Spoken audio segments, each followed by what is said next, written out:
எங்களுடைய மாலை வணக்கத்தை தெரிவித்துக் கொள்கின்றோம்.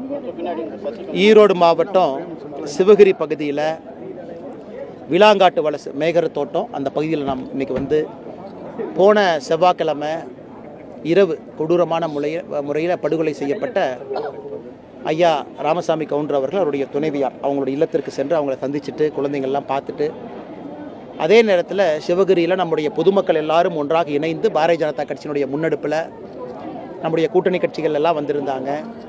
ஒரு கண்டன ஆர்ப்பாட்டத்தையும் இன்று வைத்திருக்கின்றோம். காரணம், கொங்கு பகுதியில் தொடர்ச்சியாக ஒரு 4 மாதத்துக்கு ஒரு முறை ஏதோ ஒரு பகுதியில் இது போன்ற ஒரு படுகொலை நடக்குது. அதுவும் குறிப்பாக காட்டுக்குள்ளே கிராமத்துக்குள்ளே தனிமையாக இருக்கக்கூடிய ஒரு விவசாய தோட்டத்தில் வயது அதிகமாக இருக்கக்கூடிய பெரியவர்களை டார்கெட் பண்ணி கொள்கிறாங்க. இது முதலும் அல்ல, இது இன்னைக்கு நடந்திருப்பது முடிவும் அல்ல.